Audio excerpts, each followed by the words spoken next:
I'm Lily McCullough, and welcome to Teen Talk. I'm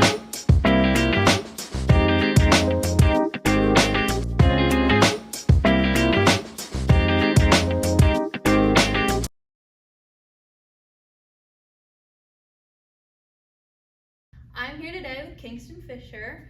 Kingston, would you like to share why you're here? I'm here to talk about my mother. So, would you like to elaborate a little bit about what happened there? So my mother passed away January 16th, 2025 of liver failure. And I guess we're just here to talk about it and open up about it. So, that happened junior year, right? Yes, yep. Okay. And did you know that this was coming, or was it a shock? So honestly, it was a shock, but also I knew it was coming. So December, she got placed into Muncie Hospital. For about a week, she was nonverbal, couldn't speak, nothing. We couldn't interact with her. But of course, we went and saw her and checked up on her every day as soon as I could. After about a week, she got transferred to Danville through an ambulance, and she was there until she eventually passed away. But yeah, so once she got there, after about a week, she was improving a lot. She was getting better. There was a day when she was verbal, and I got to go in. I got to give her a hug. It was probably the best thing. I'm glad I got to give her a hug one last time while she was here, and I could talk to her. She was clumsy though. Like, she didn't really understand what was going on. But she was there. She was talking to us, which was awesome. But then during the night, we got a call from a doctor. It was earlier in the morning. We get a call, and the doctor informs us that overnight she developed pneumonia, and so everything that she just got better from, it all just went back downhill because the pneumonia started beating her up. And yeah, so after she got the pneumonia, it was a couple days. It was probably about a week of her in the hospital. She wasn't getting any better. They put her on a ventilator, and I'm pretty sure it was at max oxygen that it was giving her. So after a while, me, my brothers, and my dad, we sat down with the doctor, and we talked about the steps going forward. So he said we could either wait to see what happens, or we could end the suffering now and take her off the ventilator and have a peaceful passing. So me and my family, we ultimately decided to take her off the ventilator and end the suffering and let her be free, which I think she needed. She was ready. Yeah, she was definitely ready, but that's pretty much how she passed away. Yeah. How did that affect you, like during school and sports and outside of being in the hospital with her? So it affected me in a whole different in a bunch of different ways, if I could say. So I did take a couple weeks off of school because I was devastated. I just lost my mother. I honestly didn't know what my purpose was. I was confused. I was really confused. I was like, why is this happening to me, out of all people? And same with my brothers and my dad. Why us? But I started to understand that everything happens for a reason. And I was out of school for a while. I was still going to basketball practice.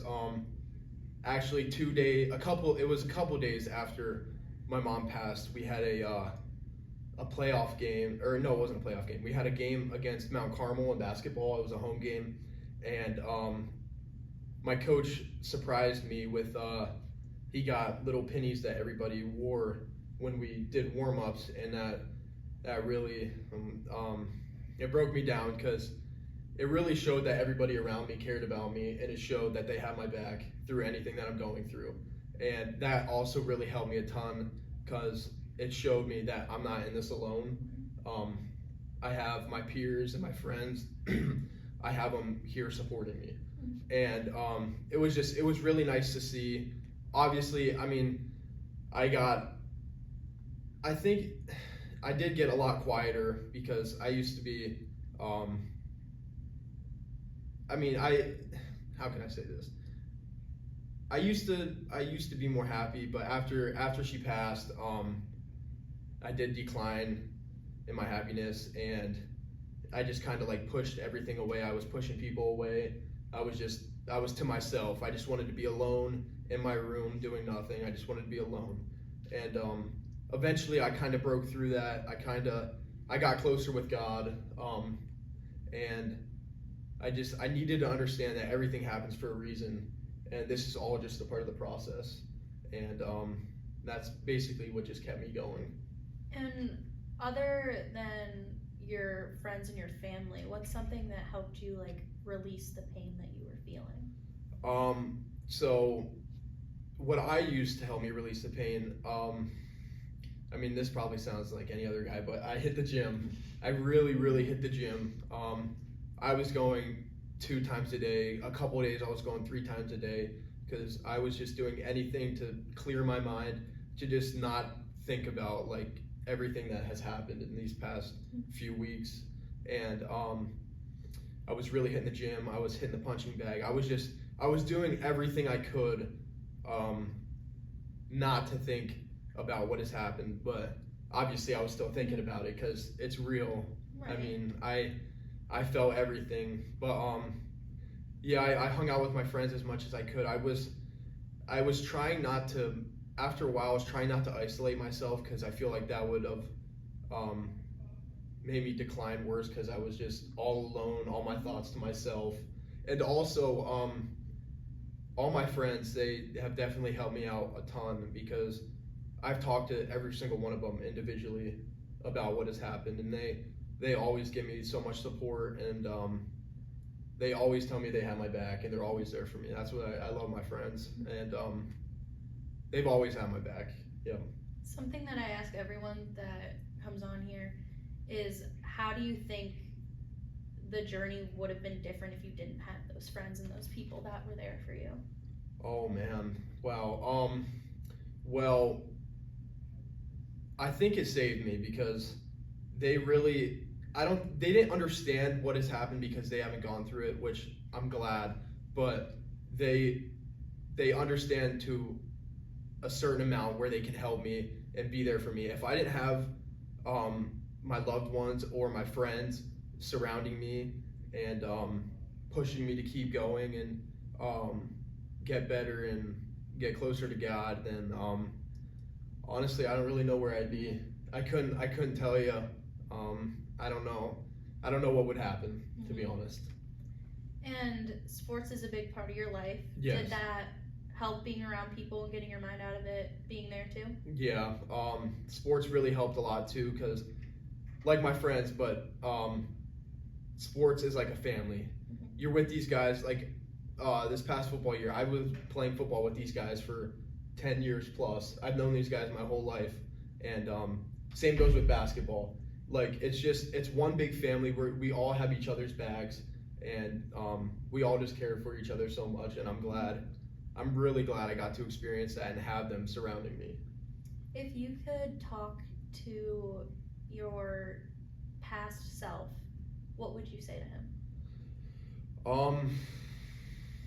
I would tell him to never give up, because there were a couple times where that I just wanted to stop going, stop doing everything, just stop seeing friends, do nothing, do no school, don't go to school. I don't do anything. I just want to bed rot and do nothing. And I would tell him just to keep going, keep pushing. It does get better, because it has gotten better. I've healed, and I've definitely gotten stronger. Do you find yourself still thinking about it, like today? There's not a day that I don't think about my mom. Ever since she's passed, actually we're getting closer to a year here, so every day she's been gone. Yeah, I do. I do think about her every single day, and I have pictures up in my room everywhere. So, whenever I go up there, I just see a nice picture of me and my mom, and it makes me really happy. Are there things that people say that bother you and you wish that they wouldn't say? Um, I haven't really had any. There were a couple, but I haven't really ran into much. But I mean, during the football season this year, some people would say stuff from other teams, and I learned to block it out because it's not worth it. It's not worth it to fight with them about it because I know what it's worth, and yeah, it's just not worth it, in my opinion. That's a good. It also builds me as a person. It shapes me into a better person too. And it's your senior year. We're Yes. both seniors. Yep. Has this played a toll on your senior year? Yeah, it has. Because obviously I would want my mom at everything. My graduation, senior nights, and I mean she was with us for senior night. We got a picture of her. She's gonna be with me for basketball, and graduation as well. But yeah, it every once in a while it kind of like I'm like running into a brick wall. Like she's not gonna be here for graduation. When I get married, she's not gonna be around for any of that. And I just, it doesn't sit easy with me, but I gotta learn that she's always here. She's always gonna be here. So she's always with me, if that's what I'm saying. Yeah. What would you say to someone who is either lost a parent or is losing a parent? How would you help them? I would tell them, I wouldn't lie to them. It's not gonna be easy because it was not easy. It was the hardest thing. That decision that we made to take her off the ventilator was the hardest decision my brothers and my dad have had to make their whole life. Because we don't know if she was going to get better, but it wasn't looking good at all. But I would tell them it's going to be hard and that they got this. They just got to surround themselves with the right people. Also, I would definitely get closer to God because that really helped me a lot. I was in a very bad place, and getting prayed for at church really helped me a lot. The whole church community, to be honest, if you walk into a random church and you're a stranger, they don't care who you are. They're always going to help you. So I was looking for help, and I went to my church, and they helped me out tremendously. I was prayed for over and over and over and over again. So many tears on that ground, but they helped me get through it. So that's pretty much what I would say. And never give up. That's what you never want to do. You never want to give up. You want to keep going, no matter what it is. And what eventually made you decide to take her off the ventilator? What was going through your guys' mind during that? So ultimately, we sat in a conference room with the doctor, and he was explaining all the options that that they had for us, but they weren't sounding too good. We saw her condition, and she wasn't dead at the time, but she looked lifeless. So we could tell she was suffering. So when he mentioned, it took us a couple days to decide that's what we want to do, but once we decided to do that, we knew it was the right decision because she was definitely suffering. So we wanted to end the suffering and let her go peacefully. And after we took her off the ventilator, she was ready to go because after we took her off the oxygen, literally a minute later she took her last breath, if that. It could have been shorter. I can't remember. I was going to get my dad, but yeah, so after we took her off that, it was like the snap of a thumb. So she was definitely ready to go. We wanted to let her go in peace. Did that this is gonna sound like a stupid question, but did that kind of take like a weight off of your shoulders knowing that she was in a better place and out of pain? Most definitely, yeah. It really helped all of us, because obviously we just lost our mom, but we all came together and we knew she was in a better place, and we know she's in a better place. That's kind of where we got our decision from, knowing that she's gonna be in a better place. She's not gonna be suffering anymore. It kind of eased us a little because she was suffering heavily when she was in the hospital. So we wanted to end that suffering. So we made that decision. Yeah. I'm really glad that I'm terribly sorry that this happened to you. It shouldn't have happened to anyone. But I'm glad that you decided to talk on this, because I have always had a hard time getting guys to talk about their emotions and their feelings. And what do you think about that, like, stigma around guys sharing their feelings? I think guys should totally share their feelings. They shouldn't hide their feelings, because that's when stuff gets worse. It all starts to build up, and you don't really know what's going on. Because trust me, it's happened to me before. I used to not open up to my feelings, but after that, it kind of just changed me, because I was holding everything in. I was really depressed. I didn't know what was going on, and I wanted to be alone. Yeah, I just didn't want to be around anyone, and yeah, I think that guys should definitely open up, because it helps you tremendously.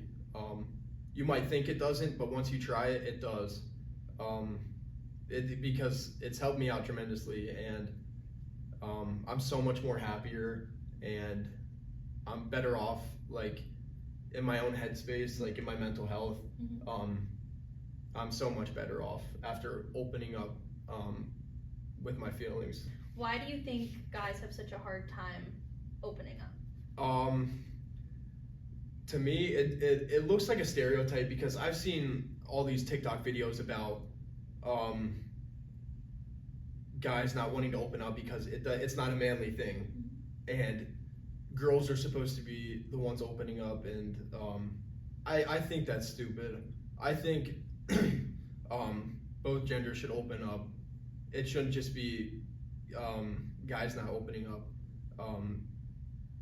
It really helps you tremendously, and if you never try it, then you'll never find out. But I really think if you're really struggling, you need to open up. You need to find help and talk to somebody, because that's where it starts. That's where it starts to help you. Now I'd like to talk a little bit about your future plans. So what are your future plans? So my future plans are, I would like to go to college to play football. I don't know what college yet. I'm still talking to coaches.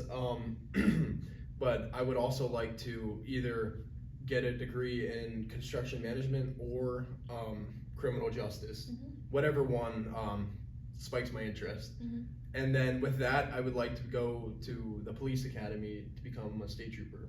And why do you want to become a state trooper? Because I've always wanted to help people out. I love helping people out, and I would put my life on the line to save somebody else's life. That's how much I want to help out. I want people to feel safe, and knowing that I can do that if I become a police officer, that's why I want to do that. I want to help people. Are you excited for this next chapter, leaving high school, going to do other things? Yeah, I'm excited, but I'm also nervous, because I really don't know what the path holds for me, to be honest. All I know, it's gonna be good. It's gonna be good. It's gonna be new, but it's gonna be good. Yeah. And how are you going to continue on with this new path in your life and keep your mom's memory alive? What do you plan on doing there? We're gonna so this year is marking 1 year, so we're gonna have a family dinner to tribute her, and we're gonna continue that every year, so the family comes close together and we can have a celebration of her life. And I got a tattoo so I don't forget about her, which I never would. Right. But it's for me, it's a symbolic tattoo. Like every time I look at it, I think of my mom, and I'm just like, it makes me happy. It makes me happy seeing that. So that's kind of how we would do it. So I like to end every episode with a quote from my guest. So what is your quote? So my quote is, "Good luck, and may you find the courage and determination you need to push through." And how would you interpret this quote in your life daily? Whatever you're going through, hard, whatever it is, you need to keep pushing through, and you're gonna get to the light at the end of the tunnel. Thank you for sharing your story and being on the podcast, and we will see you on the next one. Bye.